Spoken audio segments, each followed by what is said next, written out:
Ya, selamat siang teman-teman. Kali ini ketemu lagi dengan saya, Rasma. Saya dari tim tracing Rumah Sakit Permata Cibubur. Pasti semua teman-teman sudah kenal dengan saya. Nah, kali ini kita akan melanjutkan diklat kita yang sebelumnya. Di mana kita sebelumnya kan pernah memberikan diklat mengenai panduan singkat pelacakan kontak erat atau kontak tracing. Jadi dari dasar itu kami juga telah membuat laporan kepada direktur terkait dengan hasil tracing kami dari bulan September sampai dengan bulan November ini. Nah, dari hasil laporan-laporan tersebut ternyata banyak sekali ada beberapa kesimpulan yang kami ambil, sehingga salah satu kesimpulan itu adalah kita perlu adanya respon atau masukan dari teman-teman atau pertanyaan dari teman-teman terkait COVID itu sendiri. Nah, pertanyaan tersebut akan kita mintakan jawabannya dari Dr. Willy, gitu ya teman-teman. Nah, sambil kita menunggu Dr. Willy untuk tersambung dengan kita, jadi saya menginformasikan dulu tentang profil dari Dr. Willy ini sendiri. Nah, kali ini kita akan melakukan tanya jawab dengan dokter yang kompeten, yaitu Dr. Willy atau dokter spesialis paru yang ada di Permata Cibubur, yang kebetulan beliau ini juga masuk dalam tim Satgas Rumah Sakit Permata Cibubur. Sambil menunggu kita terhubung dengan Dr. Willy, saya perkenalkan dulu atau saya akan menceritakan dulu tentang profil beliau.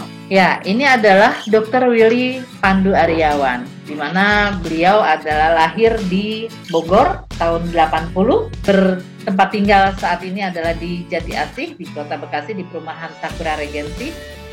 Nah, latar belakang pendidikan beliau lulus tahun 2006 di Fakultas Kedokteran Universitas Tarumanegara Jakarta. Kemudian lulus program studi pulmonologi dan kedokteran respirasi pada tahun 2018 di Fakultas Kedokteran Universitas Indonesia.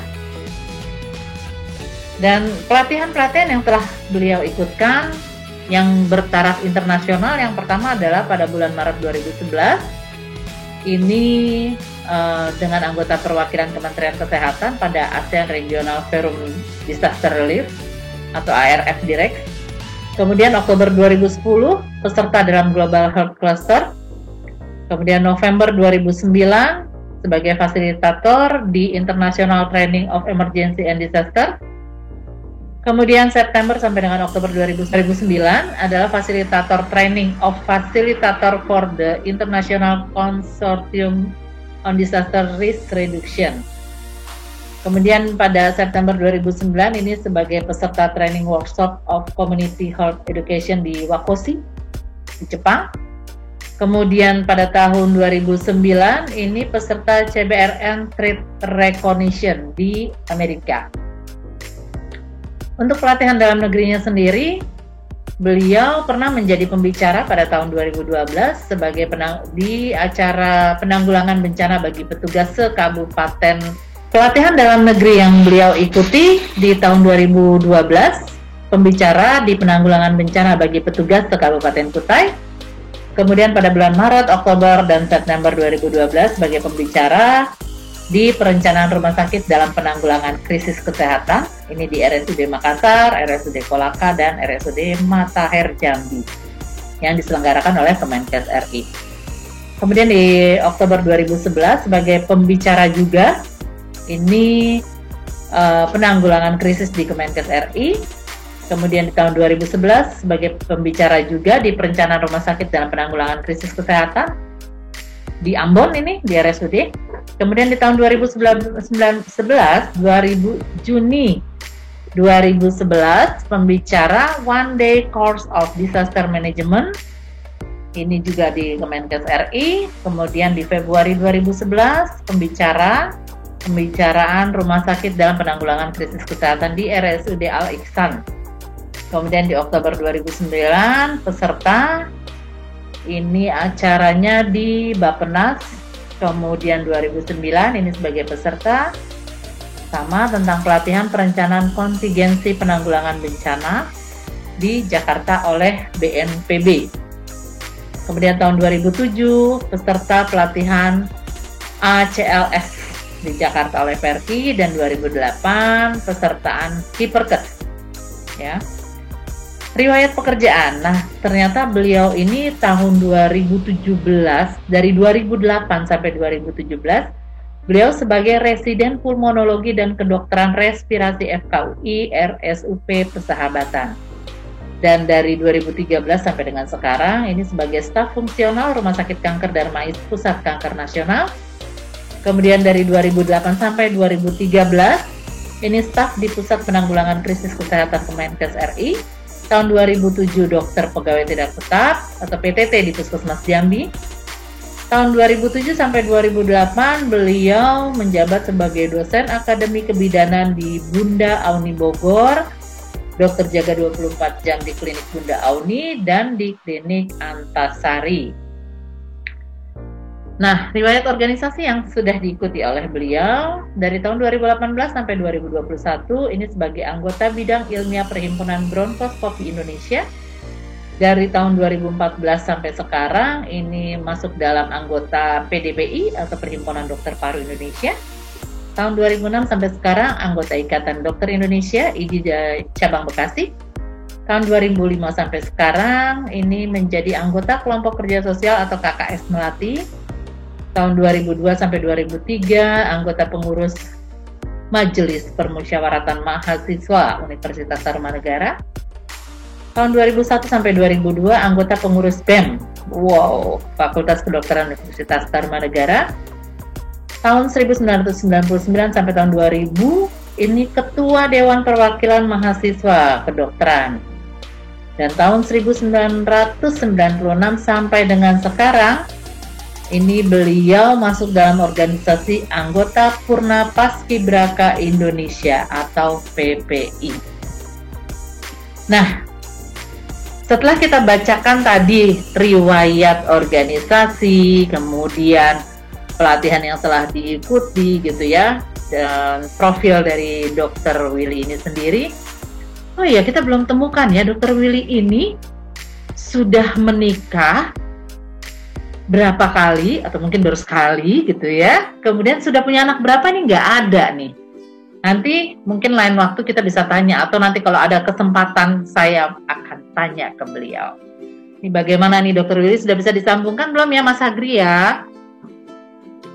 Oke, sepertinya Dr. Willy sudah bisa tersambung. Ini kok kayaknya dia lagi ada di jalan ya beliau ini ya. Oke, baik. Siang Dr. Willy. Dr. Willy, bagaimana? Sinyalnya sudah bagus belum? Kita sudah bisa belum, Dok? Oke, baik. Karena Dr. Willy sudah tersambung dengan kita, selanjutnya kita sama-sama bisa mendengarkan tanya jawab dengan Dr. Willy. Semoga ini menjadi ilmu yang bermanfaat untuk kita semuanya. Baik dokter, selamat siang. Hari ini ada beberapa pertanyaan yang akan saya coba ajukan ke Dr. Willy nih dok.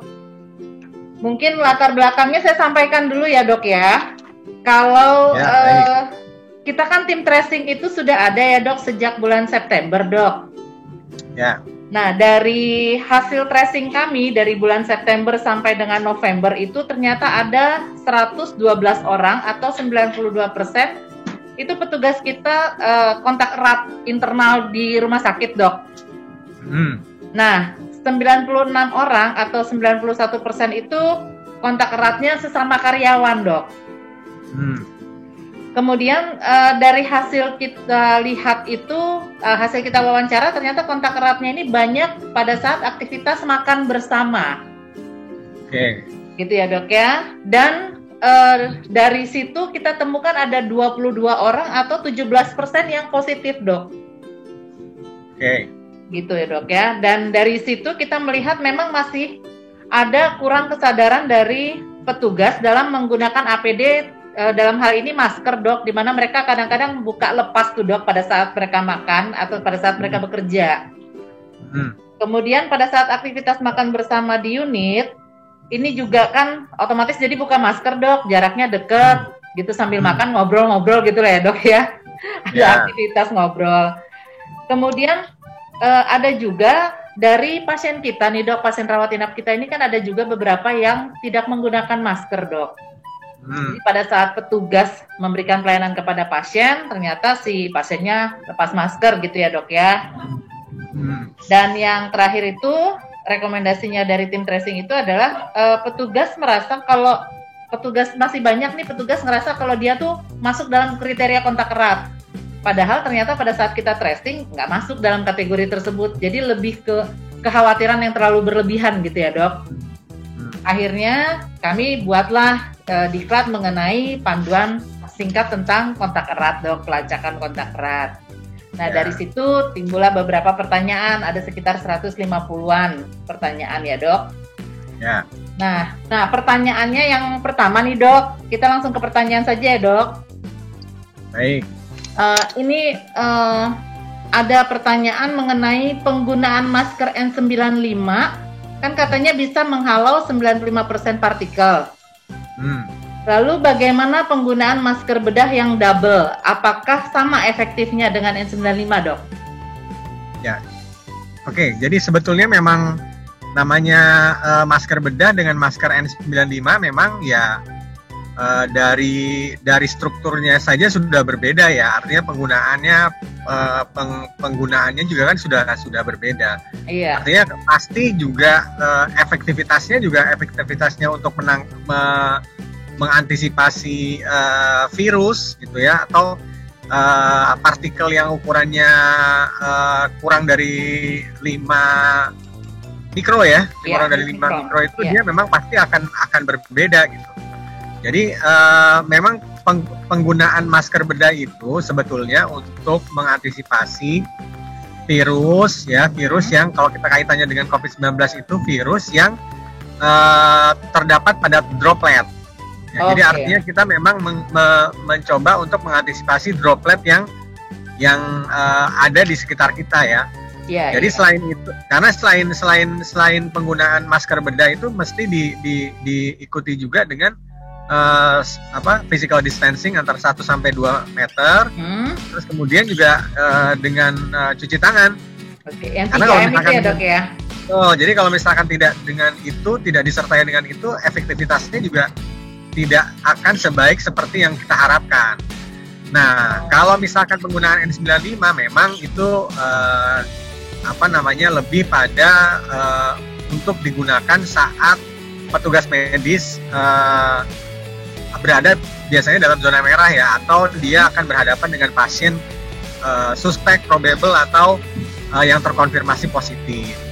Nah ini juga kaitannya sebetulnya dengan kebijakan, karena beberapa center, beberapa rumah sakit juga kadang-kadang sedikit banyak memiliki perbedaan dalam pengaplikasian penggunaan dari N95. Tapi pada dasarnya rekomendasi yang yang kita ketahui bahwa N95 itu digunakan pada saat petugas medis dia berhadapan dengan resiko yang cukup besar, terutama di zona merah maupun di zona oranye kalau misalkan dia menggunakan zonasi, atau dia berhadapan dengan pasien terkonfirmasi COVID, probable ataupun suspek.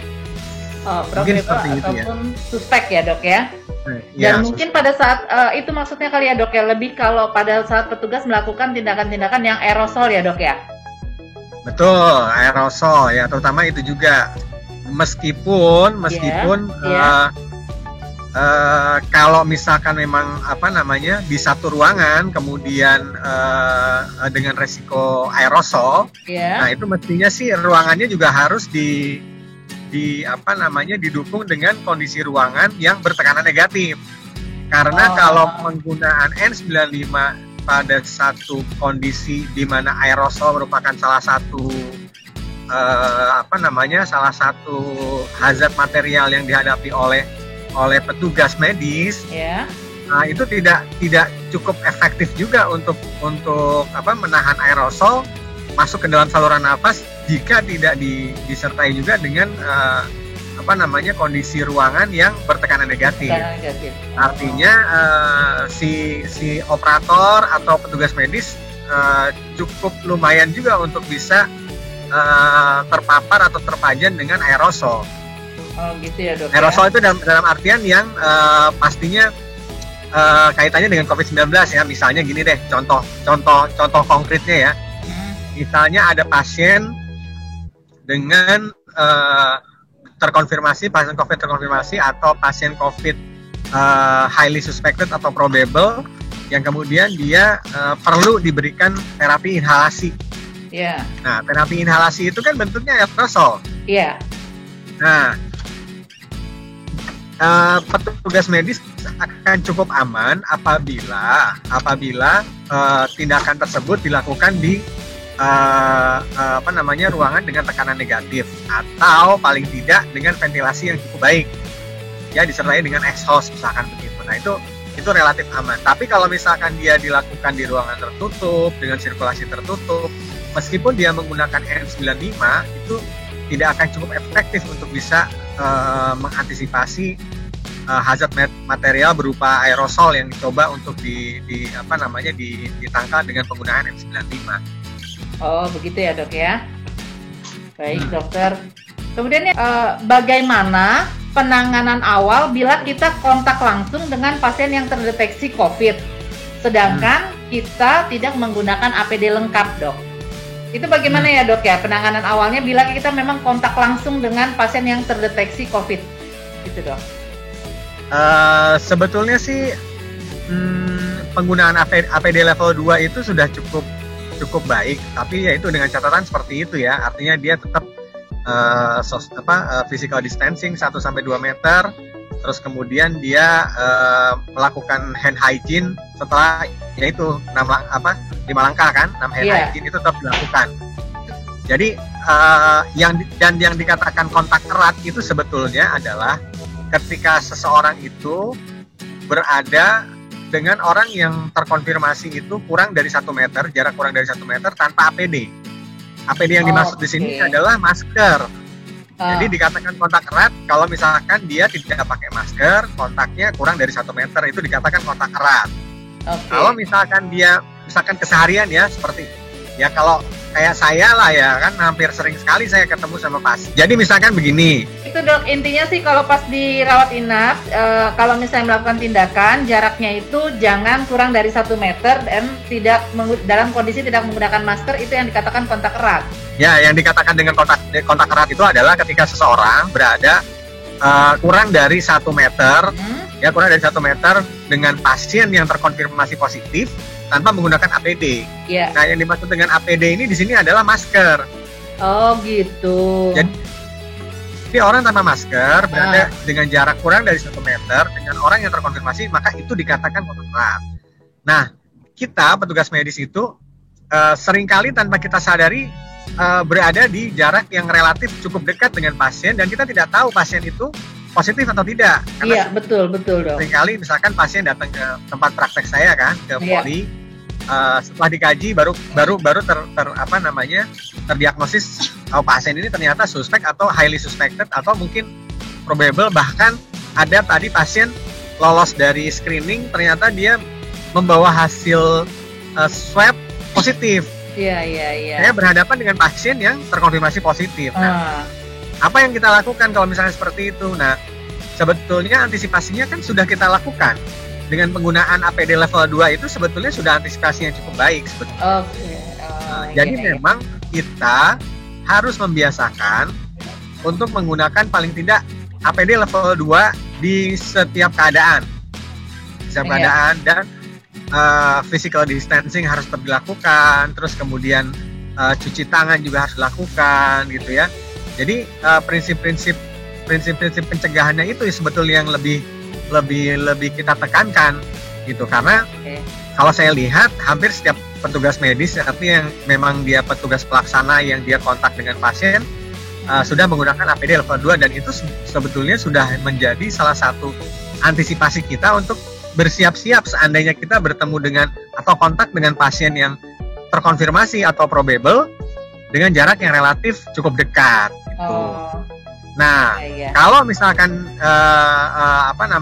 ya biasa yang misalkan saya lakukan ya setiap kali saya selesai dinas, ya saya lepas apronnya, lepas barak scoutnya, cuci tangan, ya itu prinsip-prinsip pencegahan infeksi itu tetap dilakukan.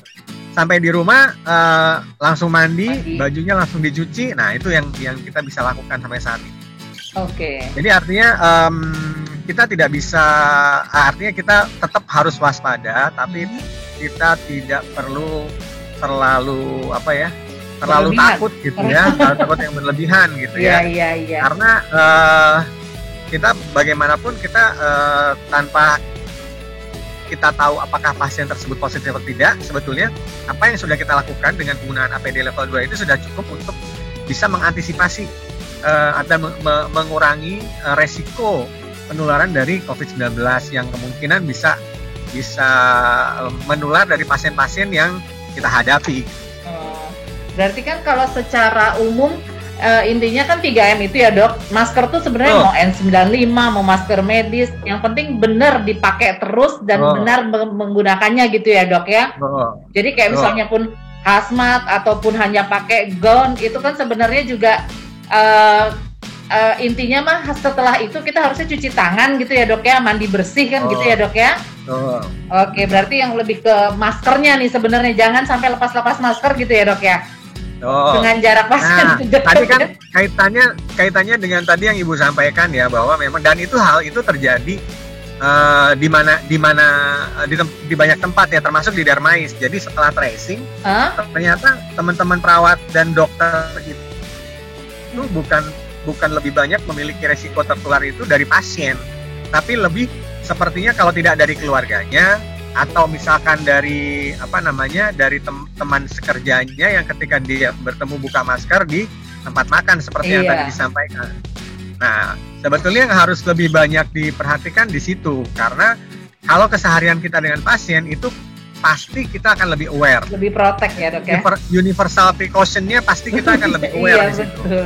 Nah, tapi ketika kita ketemu dengan teman dan sebagainya itu menjadi lebih lalai kan. Iya. Nah, di Darmais itu diantisipasinya dengan cara seperti ini.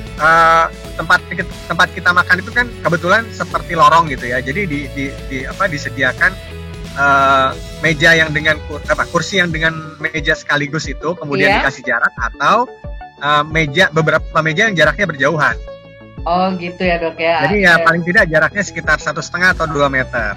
Gitu. Dan lebih disarankan yaitu makannya bergantian. Iya. Makannya bergantian ya dok ya. Makan bergantian. Oke deh dokter. Kemudian nih ada lagi nih dok, pertanyaan nih dok. Ini kan kebetulan beberapa petugas kita kan yang tadi saya katakan sudah ada yang positif ya dok ya. Ya. Nah mereka nanya nih dok, kalau kita sudah pernah positif COVID, apakah mungkin kita kena COVID lagi? Kemudian yang kedua, atau malah kita udah nggak kena COVID lagi karena memang sudah memiliki imun terhadap virus itu. Kemudian yang ketiga nih dok, apakah perlu kalau pasien kita yang sudah pernah kena COVID itu dilakukan vaksin? Itu dok, gimana tuh dok? Oke, yang pertama ya. Jadi yang pertama sebetulnya untuk menjawab semua pertanyaan itu kita harus menjelaskan bahwa virus COVID ini adalah virus yang baru. Jadi dia kan baru ada sekitar akhir tahun 2019. Iya. Terus kemudian sampai saat ini banyak hal yang kita belum tahu tentang virus ini. Nah, jadi artinya guideline yang dikeluarkan oleh WHO pun disebut sebagai living guideline. Artinya guideline itu akan terus berkembang seiring dengan pengetahuan yang kita dapatkan gitu ya, info-info yang kita dapatkan, yang kita peroleh gitu. Jadi yang perlu kita pahami sekarang untuk saat ini ya, kita bicara untuk saat ini. Saya nggak tahu nanti perkembangannya 2 bulan 3 bulan ke depan ada perkembangan apa lagi. Tapi hingga saat ini yang kita pahami adalah apabila kita terinfeksi dengan virus COVID-19, virus SARS-CoV-2 ini, kemudian kita sembuh, kita akan memiliki antibodi spesifik terhadap si virus ini itu efektif hingga 3-4 bulan ke depan. Nah, setelah itu orang yang terinfeksi tadi akan memiliki resiko yang sama seperti orang yang belum pernah terinfeksi. Oh gitu. Nah, ya. Jadi akhirnya apa? Akhirnya prinsip-prinsip protokol 3M itu yang tetap harus dijalankan. Either apakah dia sudah pernah terinfeksi atau belum pernah terinfeksi. Oh, iya ya. Nah, terus kemudian pertanyaan yang nomor 2, apakah perlu divaksin atau tidak? Nah, itu dia, berdasarkan informasi tadi yang kita miliki sampai saat ini, vaksinasi kalau misalkan dia baru saja terinfeksi, ya dia nggak perlu divaksin lagi karena dia udah punya antibodi spesifik kan? Iya. Nah, tapi jadi memang 4 bulan tetap divaksin. Nah, itu saya tidak tahu lagi nanti ke depan gimana ya. Tapi artinya kebijakan kriteria vaksinasi yang dikeluarkan pemerintah hingga saat ini kan tidak menyasar kelompok yang memang sudah pernah terinfeksi. Artinya memang yang disasar adalah kelompok yang belum pernah terinfeksi, kemudian usianya rentang usianya itu tidak anak-anak dan tidak elderly dan tidak dengan komorbid. Nah, kriteria komorbid apa saja itu sudah dikeluarkan oleh PABDI itu, oleh Perhimpunan Ahli Penyakit Dalam, bisa dilihat di situ. Di antaranya ya diabetes, kemudian penyakit jantung, kardiovaskuler, hipertensi yang tidak terkontrol gitu. Nah, itu pun kaitannya sebetulnya karena gini, perlu dijelaskan juga bahwa vaksin yang ada dan diproduksi oleh perusahaan-perusahaan vaksin di seluruh dunia hingga saat ini baru sampai pada fase klinis, uji klinis fase 2. Jadi fase 3 sedang berjalan dan belum selesai. Fase 2 itu untuk safety, artinya safety-nya sudah melewati fase safety-nya. Cukup Sinovac. Nah, itu baru ongoing di fase 3. Nah, baru ongoing di fase 3 artinya dia belum lolos uji untuk apakah dia efektif atau tidak. Jadi efikasinya itu baru berjalan proses untuk pengujian efikasi atau tidaknya. Nah, artinya apa? Ya, sebetulnya kalau bicara vaksin, ya penggunaannya saat ini memang di approve, tapi dengan alasan untuk emergency use. Jadi digunakan sebagai emergency use. Ya, untuk emergency. Jadi memang kalau dikatakan efektif atau tidaknya belum ada yang bisa menjawab. Oh gitu ya dok ya. Oke, berarti kan ini menyangkut pertanyaan selanjutnya nih. Berarti kan secara klinis ini kalau kita mau ngomong sudah aman atau tidak menimbulkan efek samping dari si vaksin ini, jadi kita masih belum tahu juga ya dok ya? Betul. Belum tahu. Kita belum tahu. Karena itu akan kita ketahui kalau uji klinis fase 3 ya. Nah, itu udah selesai. Nah, itu kalau di vaksin merah putih itu dikatakan awal tahun 2022 atau pertengahan 2022 baru selesai itu. Yang salah satu respondennya Pak Ridwan Kamil juga kan? Iya. Pada Jawa Barat. Iya. Iya benar. Jadi seperti itu. Jadi artinya ya kita bicara apa adanya aja. Adanya. Jadi kalau tanya efektif atau tidaknya vaksinnya, ya kita tidak tahu. Karena kalau misalkan dari pengetahuan yang kita ketahui hingga saat ini bahwa setiap orang yang terinfeksi dia akan punya antibodi spesifik, tapi dia akan cukup efektif hingga 3 sampai 4 bulan. Karena tinggal dibandingkan aja dengan vaksin yang saat ini akan diberikan ke kita ya yang nggak tahu juga ya. Masih belum tahu ya dok ya.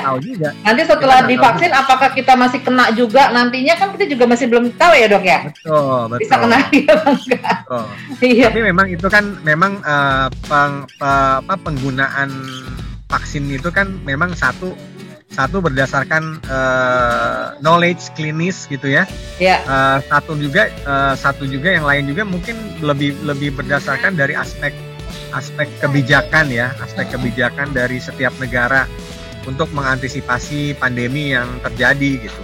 Ya semua sih sebetulnya sah-sah saja gitu, dan selama itu dilakukan sesuai dengan prosedur, ya sepertinya sih tidak ada masalah. Tapi kalau dikatakan bagaimana efektivitas penggunaan vaksin ya, kita belum, saya pikir belum ada yang bisa menjawab untuk pertanyaan itu. Oke dok, lanjut ya dok ya. Masih ada pertanyaan lagi nih dok. Ini kan kita sekarang lagi ada yang namanya swab tes antigen ya dok ya. Ya. Jadi di sini ada pertanyaan nih dok, berapa persen keakuratan swab tes antigen? Kemudian apa sih yang membedakannya dengan PCR dan rapid antibody gitu dok? Nah, jadi gini, jadi prinsipnya kalau yang rapid ini kan intinya dia cepet nih ya. Iya, iya. Jadi artinya kurang dari sekian jam dia sudah keluar hasilnya. Iya, betul. Nah, artinya kalau misalkan yang rapid itu, kalau misalkan antibody ya dia mendeteksi antibody.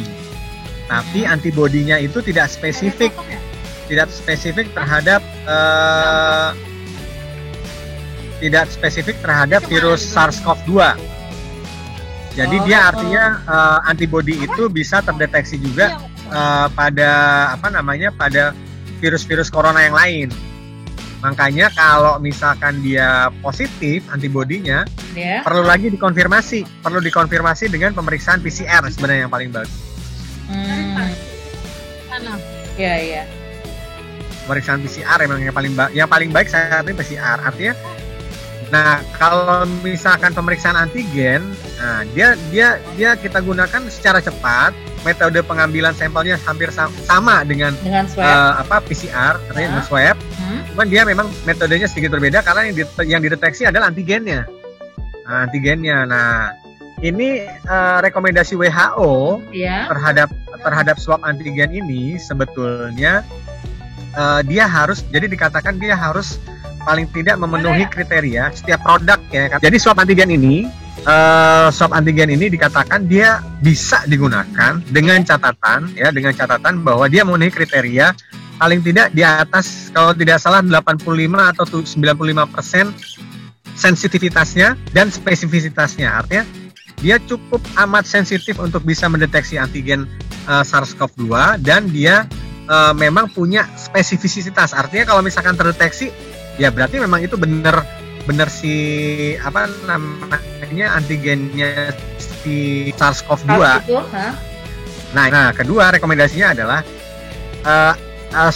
antigen ini, rekomendasi WHO ya, antigen ini bisa digunakan dengan catatan bahwa dilakukan dengan cara yang cukup proper, orangnya terlatih untuk ngambilnya, terus kemudian digunakan apabila PCR nggak ada, apabila PCR tidak tersedia, gitu. Sebetulnya rekomendasi dari WHO itu seperti itu. Oh gitu ya dok. Karena kan sekarang kalau kita lihat penerbangan kan pakainya antigen tuh yang mintanya sekarang. Ya karena memang itu kan kita kan makanya biar cepet itu hasilnya gitu dok. Kebijakannya kan dari aspek kecepatannya, kemudian dari aspek ekonominya gitu kan. Misalnya orang mau berpergian keluar kota, dia harus di swab PCR dulu kan, waktunya lagi berapa hari gitu ya. Harganya kan mahal, paling nggak kan di atas 1 juta kan sekarang kan. Nah, gitu.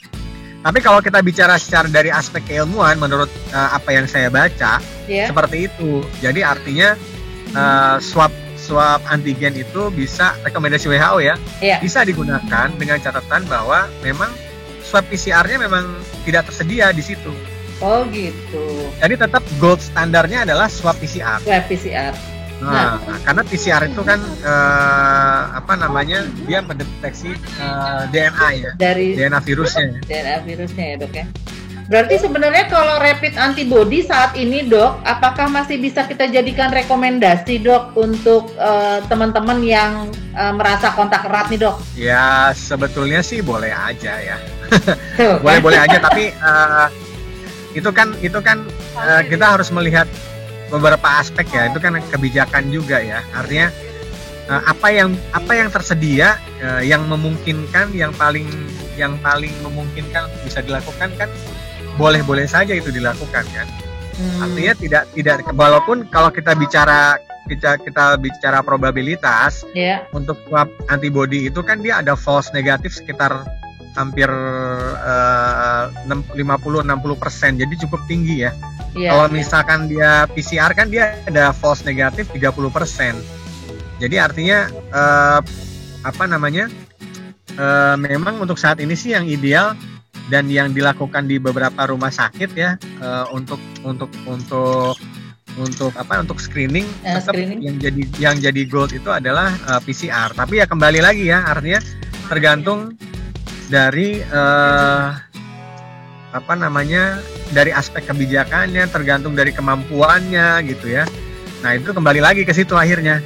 Jadi ya kalau dicari yang paling ideal, ya paling ideal 100% nggak ada. Oh, tapi gitu. paling tidak yang direkomendasikan untuk saat ini. Ini kan ada juga nih ya dok. Ya. Iya dokter. Ini kan petugas kita nih yang di ruangan juga kadang-kadang masih suka khawatir nih ya dok ya. Karena kan ada beberapa pasien nih, rapidnya kan hasilnya IgG-IgM-nya negatif. Kemudian di swabnya negatif. Tapi DPJP-nya bilang nanti 5 hari lagi swab ulang ya, gitu kan dok. Nah ini kan, jadi si petugas ini kan rada-rada bingung nih dok. Ini sebenarnya pasien masuk terkonfirmasi atau bagaimana kan gitu ya dok ya. Nah kalau yang kayak gitu-gitu berarti intinya masih petugas tetap harus 3M itu ya dok? Ya betul. Gimana tadi IgG-IgM-nya dia positif? Negatif, ya. Nah, swabnya negatif, tapi dari DPJP tetap menyarankan 5 hari lagi swab ulang. Tetap menyarankan apa? 5 hari kemudian untuk di swab ulang. Oh ya gini. Jadi kalau pertimbangannya seperti itu begini maksudnya. Jadi dari aspek keilmuan itu ketika kita mencurigai seseorang terinfeksi COVID, suspek atau probable, suspek lah ya kalau untuk awal ya, artinya di fase-fase awal infeksi itu kemungkinan untuk mendapatkan hasil negatif palsu itu relatif cukup besar di awal-awal infeksi. Iya. Oleh karena itu, apabila klinisi, dokter kemudian melihat bahwa seseorang ini saya curiga sekali nih orang ini COVID, misalkan dari gambaran foto toraksnya, terus kemudian dari klinisnya. Nah, ini kayaknya ini COVID banget nih. Nah, bahkan ada beberapa pasien yang saya hampir sampai 2 kali dia swabnya negatif, tapi tetap saya obatin karena memang atas dasar pertimbangan klinis. Dan waktu itu saya CT scan toraks tanpa kontras, hasilnya memang mengarah sekali arahnya ke COVID. Akhirnya saya obatin juga. Nah, pada kasus yang tadi, ini bisa saja itu tadi saya bilang bahwa bisa saja terjadi false negatif pada kasus seperti itu. Karena mungkin itu pada saat awal infeksi. Jadi kita perlu konfirmasi ulang. Itu kalau literatur bilang sebetulnya 3 hari setelah swab yang pertama. Tapi kalau saya biasanya saya swab ulang 5 hari setelah swab yang pertama. Oh gitu. Untuk lebih pasti gitu ya dok ya? Betul. Jadi artinya kita konfirmasi ulang pada kasus-kasus seperti ini. Oke. Baik, kemudian ini dok, ini kan sekarang ini kan banyak juga ya dok ya kasus-kasus OTG ini ya dok ya. Ini gimana ya dok, kita bisa mengenali kalau seseorang itu udah terpapar virus COVID-19 sementara dia nggak ada gejala dok? Apakah cukup dengan rapid tadi yang antibody atau harus dengan PCR atau rapid antigen kayak gitu dok? Ya kalau mau tahu atau tidaknya yang susah, nggak tahu. Gitu ya dok ya? Nggak tahu. Yang bisa di tracing itu ya yang bisa di tracing itu ya orang-orang yang punya kontak erat dengan orang yang terkonfirmasi atau yang yang kontak erat dengan orang yang dia terkonfirmasi atau yang Jadi ya itu. Jadi memang sulit kalau misalkan kita bicara yang OTG itu ya susah. Susah ya dok ya? Susah kalau misalnya OTG. Artinya kita setiap kalau masa pandemi seperti ini ya kita bisa menganggap semua orang itu OTG. Makanya yang prinsip-prinsip 3M, artinya protokol-protokol untuk mengantisipasi penularan dari COVID-19 itu ya tetap harus kita lakukan apapun yang terjadi. Begitu. Nah, dok kalau misalnya dia OTG dan memang dia positif ya dok ya, apakah dia tetap perlu minum antibiotik dok? Sebetulnya sih untuk virus ini nggak perlu antibiotik kecuali memang terindikasi bahwa seseorang itu ada infeksi sekunder selain virus virus SARS-CoV-2. Jadi nanti harus dinilai kembali apakah orang tersebut memang mengalami infeksi sekunder karena bakteri. Kalau misalkan dia berarti diberikan antibiotik. Mungkin ini pertanyaannya karena kok seringkali dokter memberikan azitromisin. Iya. Nah, azitromisin ini memang antibiotik, tapi kita lebih melihat kepada fungsi antiinflamasinya dari si azitromisinnya, jadi bukan antibiotiknya yang dilihat. Oh, nah terus kalau misalnya nih dok, kalau misalnya dia sudah positif gitu ya dok ya dengan gejala, nah itu nanti begitu udah sembuh GGO-nya tetap terlihat nggak sih dok di itunya, di toraksnya itu dok, di fotonya? Atau kalau ground, ya sebenarnya gambaran ground glass opacity itu kan memberikan gambaran bahwa terdapat infiltrat. Jadi infiltrat itu artinya ada komponen perselubungan yang terdiri atas inflamasi ya, proses inflamasi yang terjadi di situ ditambah dengan penumpukan cairan di dalam, biasanya di dalam parenkim paru, di dalam alveol atau di interstisial juga bisa. Nah itu kan bagian dari proses infeksi ya, infeksi atau inflamasi. Kalau seandainya inflamasi atau infeksinya teratasi, maka dia akan menghilang. Nah, cuman ada beberapa pasien yang kita follow up, ternyata ada terbentuk fibrosis, karena memang kan kalau bicara secara keilmuan, proses terakhir dari terjadinya infeksi atau inflamasi itu kan proses pembentukan fibros ya gitu. Jadi memang ada fibrosisnya. Nah itu satu individu dengan yang lain juga ternyata pas kita lihat juga berbeda-beda. Ada orang yang dengan COVID pembentukan fibrosisnya cukup banyak sekali gitu ya, sehingga dia meninggalkan gejala sisa yang lumayan. Dia biasanya dengan sesak yang agak lumayan setelah dia setelah dia terindikasi bahwa dia sudah negatif dari si COVID, dia tetap mengalami sesak walaupun sesaknya tidak seberat waktu dia positif terinfeksi COVID. Tapi itu bisa kita bantu dengan dengan fisioterapi, chest fisioterapi, dan itu banyak pasien yang cukup terbantu dengan hal itu. Tapi ada juga pasien-pasien yang dia lesinya minimal, kayak saya kemarin, saya kena COVID nih. Saya kena COVID, ada GGO. Ada GGO di bagian posterior kanan kiri saya ada. Tapi alhamdulillah saya tidak mengalami sesak ya, tapi saya sesak yang artinya sesak yang tidak dalam kondisi melakukan aktivitas, orang itu sesak tidak. Tapi saya lebih ke arah kalau misalkan jalan agak jauh terus kos-kosan seperti itu. Nah, itu kalau orang-orang dengan kondisi yang tidak terlalu berat seperti itu, biasanya dia akan menghilang. Dia nggak meninggal bekas, atau mungkin ada fibrosis tapi dia tidak terlalu luas, sehingga efek atau gejala sisanya itu juga tidak berat. Kayak saya sekarang pada awalnya cuma bisa berjalan di treadmill itu 5 menit. Terus kemudian dilatih lagi terus-terusan sampai 10 menit, 15 menit, setengah jam, 45 menit. Sampai terakhir saya sekarang udah bisa jalan sampai 5 kilo. Oh gitu. Nah, jadi memang prinsip mobilisasi awal pada semua pasien ya, pada semua pasien, baik itu pasien post operasi, pasien pasca mengalami infeksi, itu penting ternyata. Jadi pada saat dia sudah cukup baik, cukup pulih, mulai dilatih untuk melakukan aktivitas fisik. Jadi itu pun relatif, dan sepertinya sih sejawat teman-teman KFR rehabilitasi medik yang paling punya kompetensi untuk bisa menjelaskan hal itu. Tapi paling tidak inisiasi awal untuk melakukan aktivitas fisik yang ringan itu seperti yang apa yang saya alami sangat amat membantu ternyata.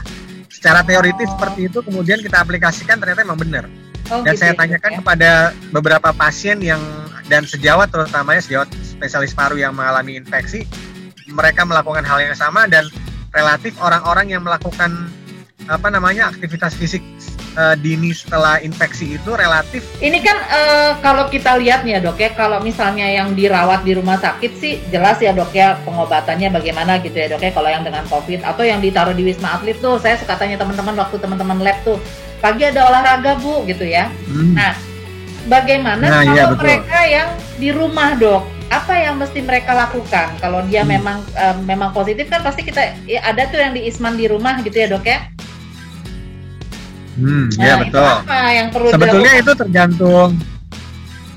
Ya, artinya kalau yang diisman kan berarti kategorinya ringan ya. Iya. Kategori ringan itu kan artinya dia tanpa gejala atau dia dengan gejala yang ringan. Iya. Nah mestinya kelompok pasien seperti itu sudah mulai bisa melakukan seperti apa yang saya lakukan.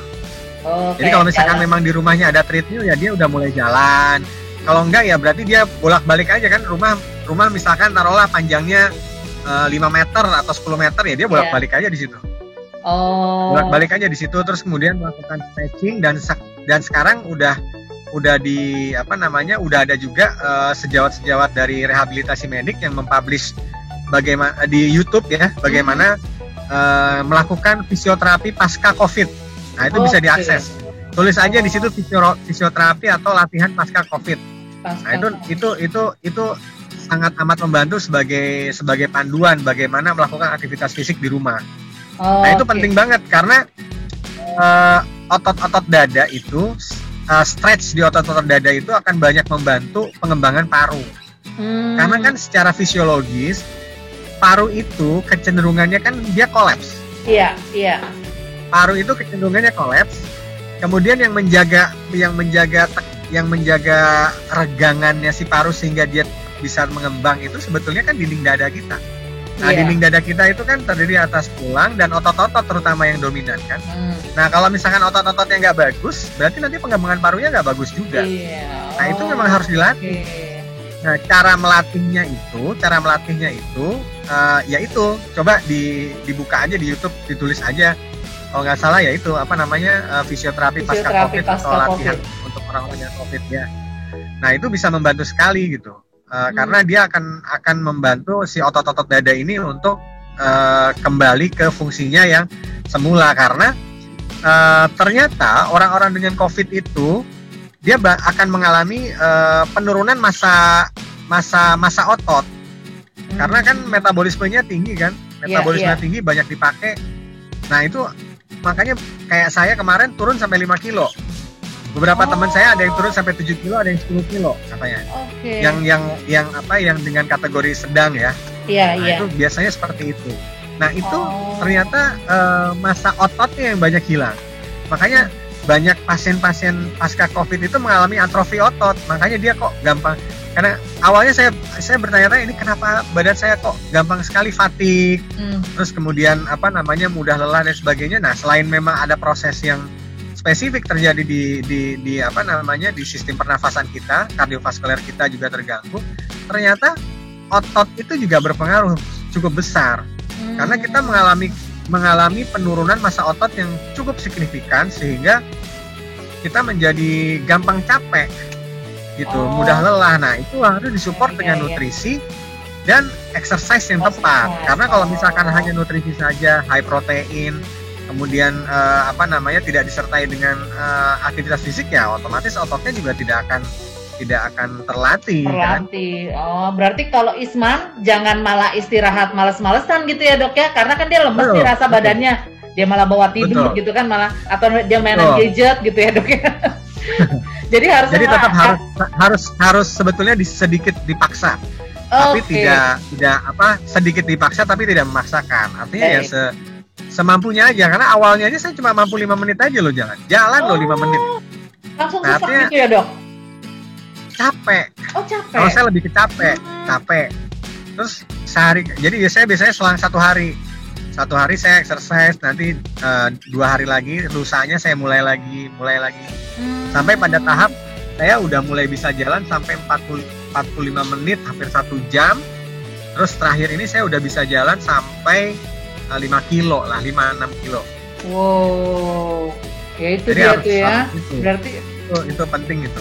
Harus dipaksakan ya dok ya, dia harus punya semangat untuk ayo gitu ya dok ya, bergerak gitu kan. Jangan malah dipikirin aduh kok kenapa sih aku kena gitu ya dok ya. Oke, dok. Kemudian ini nih dok, kita kan juga ada beberapa karyawan kita yang memang isolasi mandiri di rumah. Nah, itu setelah itu kan biasanya apakah perlu dok dilakukan swab ulang sebelum dia aktif bekerja lagi, atau sebenarnya ada beberapa saya lihat itu kalau misalnya dia isolasi mandirinya dari rumah sakit lain gitu ya dok ya, dirawatnya itu tuh nggak pakai di swab ulang dok, cuman oke, boleh isolasi mandiri ntar 14 hari udah bisa kerja gitu. Nah, apakah itu bisa dijadikan patokan juga gitu loh dok? Nah, itu kembali lagi ke aspek kebijakan ya. Di banyak rumah sakit, termasuk di Darmais juga ya. Di Darmais itu kita menerapkan bahwa paling tidak petugas medis, baik itu perawat atau atau baik perawat atau dokter, dia harus minimal hasil swabnya 1 kali negatif. Oh, 1 kali negatif ya dok ya? 1 kali negatif itu alasannya karena yaitu karena kita petugas medis yang memiliki frekuensi kontak erat dengan pasien-pasien kita. Kemudian juga ditambah lagi pasien-pasien di Darmais kan pasien-pasien yang vulnerable ya, artinya dengan cancer yang notabene dia mengalami sistem imun yang sangat jelek gitu ya, relatif jelek dibandingkan orang-orang dengan tanpa cancer. Artinya dia mengalami imunokompromis yang sangat amat mudah sekali tertular infeksi ya, apapun bentuk infeksinya, termasuk infeksi di saluran pernafasan. Dalam hal ini ya COVID-19, karena di Darmais itu kalau misalkan satu kamar ada 6 orang, satunya positif, itu 6-nya positif. Oh iya, kalau disatuin ya dok ya. Betul, jadi ya itu menjadi salah satu catatan sehingga dari pihak manajemen meskipun secara keilmuan terus kemudian pedoman yang dikeluarkan oleh pemerintah menyatakan hal seperti itu, bahwa setiap orang yang terkonfirmasi positif sebetulnya dengan isolasi mandiri 14 hari kemudian ditambah lagi dengan 3 hari terbebas gejala, dia dinyatakan sembuh ya, dinyatakan sembuh. Artinya ya itu kembali lagi ke aspek kebijakan, karena dari beberapa ahli yang berbicara dari sekian banyak seminar yang saya lakukan, akhirnya kembali ke situ juga. Jadi kembali ke bagaimana kebijakan di tempat dia bekerja gitu. Kalau misalkan dia memang bekerja mandiri, artinya dia tidak tergantung pada orang lain, ya mungkin dia nggak perlu lagi di swab ya. Artinya dia dengan sudah cukup dinyatakan cukup aman dan sembuh dengan kriteria seperti itu, tapi dengan catatan protokol pencegahan penyakitnya 3M-nya tetap dilakukan. Oh, sebenarnya dok, kalau masa inkubasi dari virus COVID itu sendiri berapa lama sih dok sampai dia dinyatakan sembuh dok? Sampai dia dinyatakan sembuh. Jadi gini, dari mulai dia pertama kali mengalami gejala yang dirasakan, misalkan hari ini ya tanggal 1, itu setelah tanggal 8 itu, tanggal 9 itu dia dikatakan sudah tidak menularkan lagi, artinya dia tidak infeksius lagi. Oh, gitu. Nah, hari ke-11 ya? Hari ke-11 itu sudah mulai terdeteksi, rata-rata sudah mulai terdeteksi antibody dari dari orang yang terinfeksi COVID-19 itu. Artinya sebetulnya secara teoritis ya seperti itu.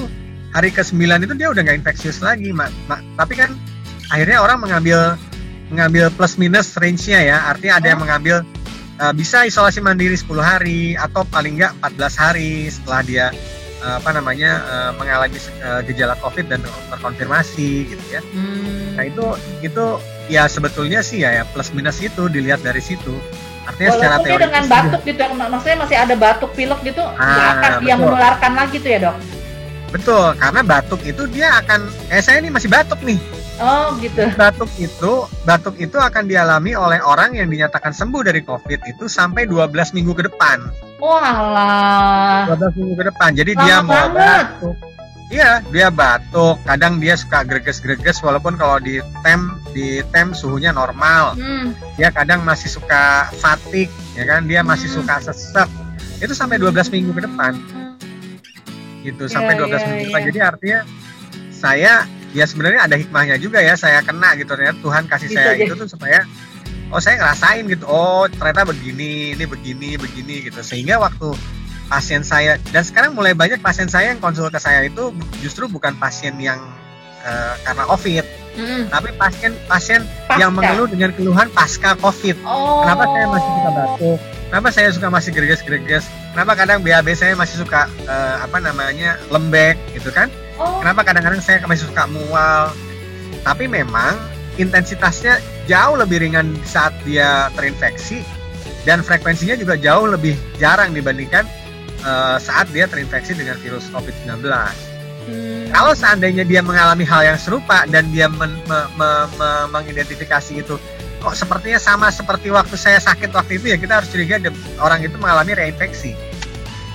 Oh bisa. Wah, kalau dia udah lebih dari 3-4 bulan tadi itu, Dok? Ya, betul. Betul. Tapi kan kembali lagi itu teori. Itu artinya living guideline ya. Oh iya. Saya nggak tahu lagi. Bisa aja nanti baru 2 bulan ternyata dia reinfeksi ya, mungkin aja. Oh bisa saja gitu ya, Dok ya. Yang nggak tahu juga, tapi saat ini dikatakan 3-4 bulan. Setelah 3-4 bulan dia punya resiko yang sama. Tapi gejala terbaru dari COVID itu ada nggak sih, Dok? Apa ada yang beda lagi gitu, Dok? Selain demam atau riwayat demam, batuk pilek gitu? Sebetulnya sih variatif ya, banyak sih. Artinya gini, kalau bicara COVID itu kan bicara di mana sih organ-organ, terutama organ-organ tubuh yang kemudian banyak terpengaruh akibat infeksinya ya. Terutama organ-organ tubuh yang memiliki reseptor ACE2 ya, yang memiliki reseptor di mana si virus COVID itu kemudian akan mudah terengage, sehingga dia akan banyak berpengaruh di organ tubuh tersebut, terutama misalkan di organ jantung, terus kemudian di organ-organ persarafan sampai ke otak gitu ya, di saluran pencernaan dan terutama di saluran nafas. Nah, organ-organ itu yang akan banyak menggunakan, karena saya pernah ketemu satu pasien itu dari IGD di Rumah Sakit Darmais, mengalami henti nafas, henti jantung, kemudian dilakukan resusitasi, jantungnya kembali berdetak, kemudian dia masuk ke ICU. Nah, masuk ke ICU, di bawah sudah di screening pakai rapid test negatif ke ICU, terus kemudian saya baru dikonsulkan di ICU. Begitu sampai di ICU, saya dikonsulkan, terus saya lihat foto toraksnya normal, labnya relatif normal, cukup lumayan lah, cukup baik. Pasien itu pasien kanker. Tapi karena saya baru ikut webinar dan ada laporan kasus positifnya orang-orang dengan henti nafas, henti jantung, akhirnya saya minta di swab. Itu di awal-awal pandemi ya waktu itu ya. Iya. Dan ternyata positif. Ternyata positif. Jadi kita harus hati-hati pada pasien-pasien yang mengalami henti nafas, henti jantung, kemudian stroke atau gejala yang serupa dengan itu, swab. Oh gitu. Walaupun foto toraksnya normal. Itu by experience ya. Oh gitu. Terus ada lagi nih, Dok, kalau bayi positif COVID, bisa nggak dia nularin ke orang dewasa, Dok? Nah, ini kembali lagi sebetulnya. Kalau dia swabnya positif ya kan, misalkan bayi swabnya positif. Nah, kita tahu kan ya, bayi, anak kecil itu kan dia nggak bisa ngeluarin sputum ya. Iya. Nah ya kan, jadi artinya relatif, saya bilang relatif. Kan nggak tahu juga kalau Allah Maha Kuasa mau suruh dia nularin ke orang lain, bisa aja ya kan. Tapi relatif anak kecil itu kecil sekali kemungkinannya untuk bisa menularkan ke anak kecil yang lain atau ke orang dewasa yang lain. Jadi lebih ke orang dewasa dia nularin anaknya. Iya. Bukan anaknya nularin ke bapaknya, tapi orang, sama kayak prinsip penularan TBC. Jadi kalau kita tracing ada anak kena TB, yang kita cari suspeknya bukan temennya, tapi orang dewasa di sekitar dia. Mau bapaknya, mau ibunya, mau pengasuhnya gitu ya. Jadi lebih ke sana. Iya, karena kan dia nggak bisa bersin, nggak bisa bartukin gitu ya, Dok ya, nggak mungkin. Sedangkan penularannya kan lewat droplet itu ya, Dok ya. Ya, droplet gitu ya. Ya kalau sebersin-bersinnya anak bayi gimana sih? Iya, bener-bener, Dok. Dok, terus ini ada pertanyaan, Dok. Apakah dengan hasil rapid IgG yang reaktif sudah memastikan bahwa sebelumnya pernah terjangkit COVID-19? Nah, itu yang saya bilang, kembali lagi. rapid antibody itu tidak spesifik memberikan gambaran bahwa dia memiliki antibody spesifik terhadap SARS-CoV-2. Jadi artinya dia bisa saja memiliki antibody virus corona yang lain. Oh, gitu ya dok ya. Berarti kalau misalnya kalau ada pasien nih dok, dia rapid IgG/IgM-nya positif, walaupun swab-nya negatif, intinya kan dia belum tentu dia kena COVID ya dok ya? Ya betul. Berarti kalaupun dia digabung dengan pasien yang lain, dia masih bisa ya dok? Ataupun dia menyusui bayinya? Jadi tapi dengan untuk kehati-hatian, asas kehati-hatian, itu biasanya kalau kami lakukan swab-nya 2 kali. Oh ya. Ditambah lagi dengan kita nilai klinisnya. Klinisnya kembali kita lihat karena kita klinisi kan. Iya. Bukan memberikan terapi hanya berdasarkan hasil penunjang.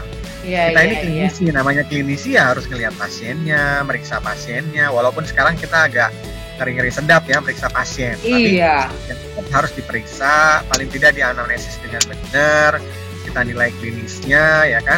Terus kemudian baru kita lihat tuh penunjang-penunjangnya seperti apa. Jadi kan kita tuh mirip-mirip kayak detektif ya.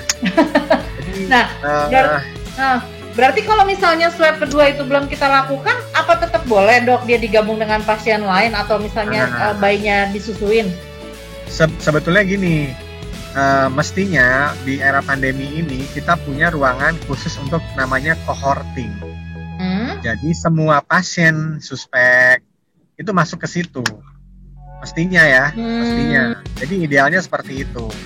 Jadi semua pasien suspek sampai dikatakan bahwa dia tersingkirkan kemungkinan COVID-nya, dia masuk di ruang cohorting. Oke. Jadi ruang cohorting itu sebetulnya untuk mengakses sebetulnya. Tidak, kecuali kalau misalkan memang dia probable ya. Kalau probable ya dia harus diisolasi. Iya. Ya, di ruang isolasi tersendiri untuk probable karena memang dia highly suspected mengarah pada COVID. Bahkan kadang-kadang beberapa pasien probable itu sudah saya obatin karena memang saya yakin betul nih COVID. Karena kalau misalkan nggak saya obatin lebih awal, orang ini bisa mati. Makanya harus diobatin cepat-cepat. Karena biasanya kalau yang saya obatin kayak begitu tuh kondisi klinisnya cukup berat. Terus kemudian dari nilai kita nilai dari pemeriksaan fisik, pemeriksaan penunjangnya memang betul-betul arahnya ke sana walaupun hasil swabnya belum keluar, walaupun 2 kali dia negatif, tapi tetap kita obatin. Makanya itu yang namanya clinical judgment dan itu harus kita lakukan sebagai seorang klinisi. Jadi klinisi tidak hanya nilai ini karena negatif nggak kita obatin ya salah, orangnya mati. Iya. Nah, dok berarti kalau ruang cohort itu masih bisa kita diisi dengan beberapa pasien begitu dok, yang memang sama-sama menunggu hasil gitu dok? Nah, ya sekali lagi itu tergantung kapasitasnya ya. Artinya tergantung kemampuan dari masing-masing health providernya ya, masing-masing rumah sakitnya gitu ya. Artinya dia punya nggak sih ruangan seperti itu gitu yang bisa dijadikan ruangan seperti itu. Idealnya sih sebetulnya mestinya satu orang satu kamar. Tapi kan susah ya. Iya, susah iya. Nih. Bahkan di levelnya si Darmais aja yang Pusat Kanker Nasional susah. Jadinya artinya akhirnya kita memang benar-benar mengelompokkan di satu ruangan itu yang paling tidak dia punya status yang setara gitu. Artinya memang dia secara klinis pemeriksaan penunjangnya memang di satu level yang setara sehingga paling tidak kita mengurangi resiko kemungkinan adanya orang yang lebih memiliki status yang lebih advance lagi gitu. Sebetulnya seperti itu. Tapi kalau di Darmais sendiri sih kalau buat ruang cohorting satu kamar itu 6 orang. Oh, satu kamar. Itu ruangannya harus seperti ruangan isolasi yang bertekanan negatif nggak dok? Iya. Oh, paling tidak. Iya, emang sekarang kita mau nggak mau sih ya untuk saat-saat seperti ini nggak dia infeksius atau tidak infeksius mestinya semua sih paling tidak sejelek-jeleknya dia punya exhaust. Oh iya. Sejelek-jeleknya dia punya exhaust. Tapi ya idealnya ya tekanan negatif untuk saat ini ya. Karena kita nggak pernah tahu loh itu pasien sebetulnya terinfeksi COVID atau enggak kan kita nggak pernah tahu.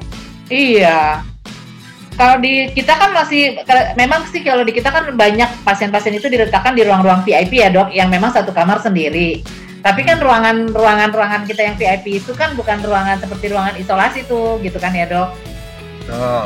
Gitu. Cuman mungkin kalau yang sendiri-sendiri sih masih nggak apa-apa ya dok ya, kalau ditaruhnya di ruangan sendiri walaupun tidak bertekanan negatif. Ya idealnya tekanan negatif, tapi ya itu kembali lagi.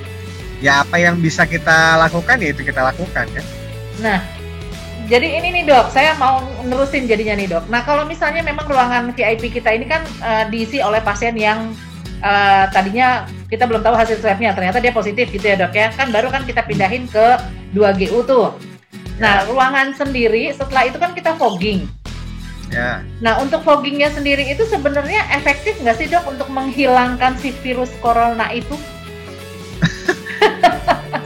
Kalau itu saya nggak gitu paham ya, karena saya saya belum baca banyak tentang hal itu ya.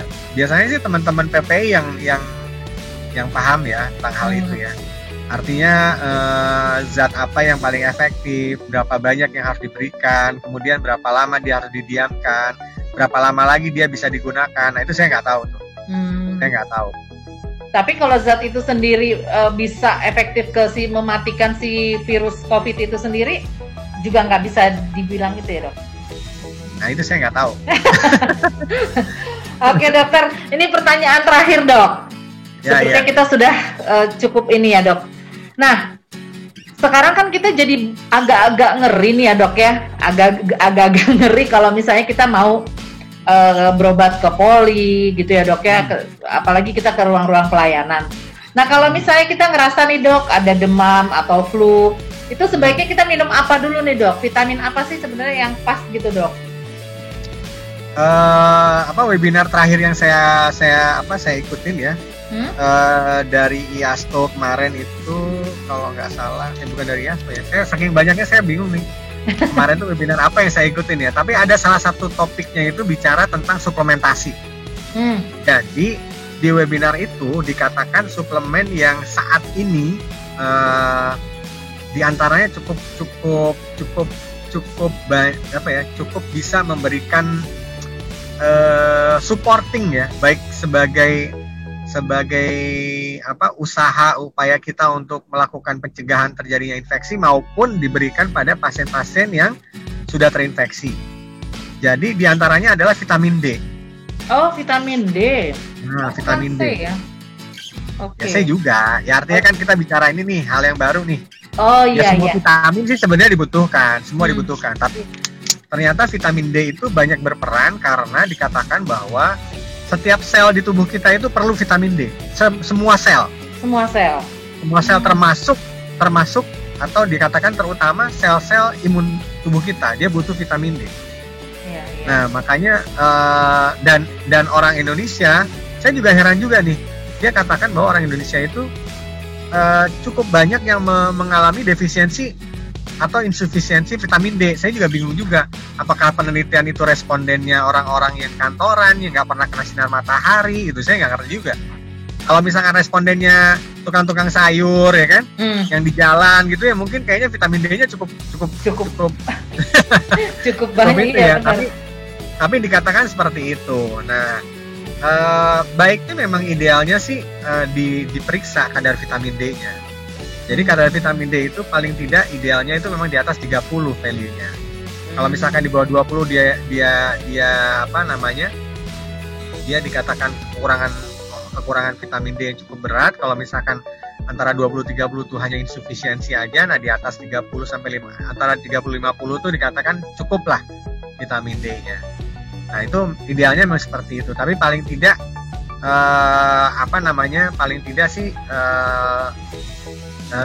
suplementasi vitamin D itu yang dikatakan cukup bisa membantu untuk baik untuk mencegah maupun diberikan pada pasien-pasien dengan COVID-19. Kalau misalkan dibilang terus sekarang saya minum vitamin D-nya berapa banyak gitu ke sehari ya? Kalau saya sih kalau misalkan memang saya merasa bahwa saya kurang cukup mendapatkan sinar matahari karena aktivitas saya sebagian besar ada di rumah sakit yang nggak kena sinar matahari langsung, ya mungkin sekitar 5.000 unit per hari itu udah cukup sebetulnya. Iya, apalagi kalau kita kerja begini ya dok ya, masuk pagi pulang sore udah nggak ketemu matahari ya dok. Tapi memang idealnya sih diperiksa dulu. Oke, diperiksa dulu kadar vitamin D-nya. Ya. Terus kemudian satu lagi ada dikatakan ini ekstrak echinacea. Apa tuh dok? Echinacea itu kayak apa itu ya? Kalau produknya tuh ngomong produk jadinya. Kayak si apa itu ya? Imbus gitu ya. Oh, Imbos gitu ya dok ya. Imunos itu kan dia ada ekstrak echinacea ya. Nah, itu dikatakan juga cukup apa namanya? Membantu untuk meningkatkan daya tahan. Tapi overall sih sebenarnya menurut saya selama kita masih bisa sama Tuhan masih bisa punya kemampuan untuk mengunyah makanan, merasakan gitu, mendigest dengan baik gitu ya. Sebetulnya dengan makanan yang dengan gizi yang seimbang, kemudian istirahat yang cukup dan aktivitas fisik yang cukup, sebagian besar kan sintetik ya. Iya.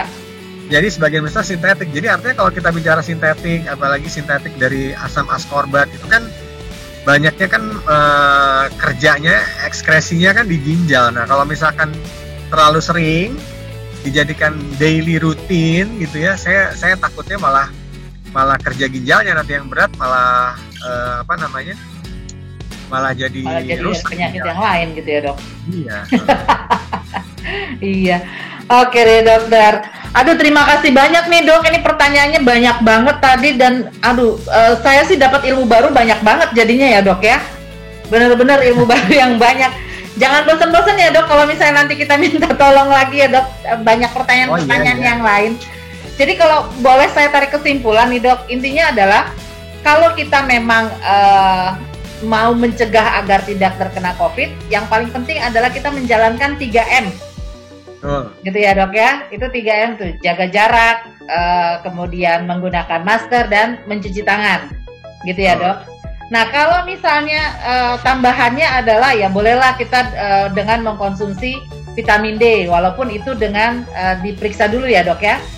Yang paling murah adalah dengan berjemur gitu ya dok ya. Berjemur di sinar matahari ya dok. Nah terus kalau misalnya untuk teman-teman yang memang sudah terkena dan kemudian nggak bicara tentang berjemur itu sebetulnya jemurnya nggak usah terlalu lama ya. Oh iya. Berjemurnya tidak usah terlalu lama, jadi cukup 15 menit aja. Iya. Oke. Iya berjemurnya jangan terlalu lama ya dok. Cukup 15 menit. Dan di jam-jam 10 pagi itu ya dok ya? Sekarang kan matahari lebih cepat keluar ya. Iya. Jadi mungkin sekitar jam 8 kali ya, setengah 8, jam 8 sebetulnya.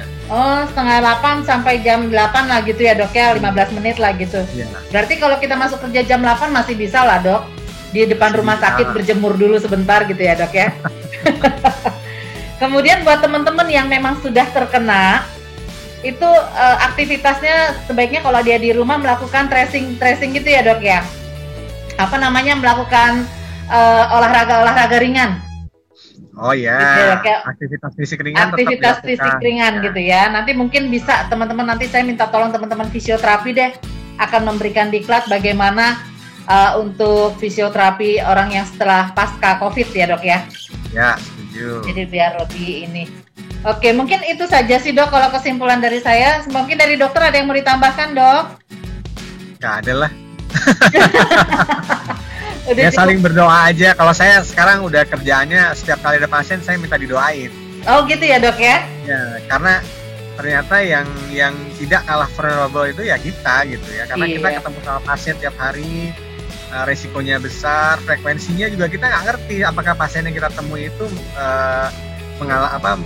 mengalami infeksi COVID atau tidak, kan nggak tahu juga. Iya.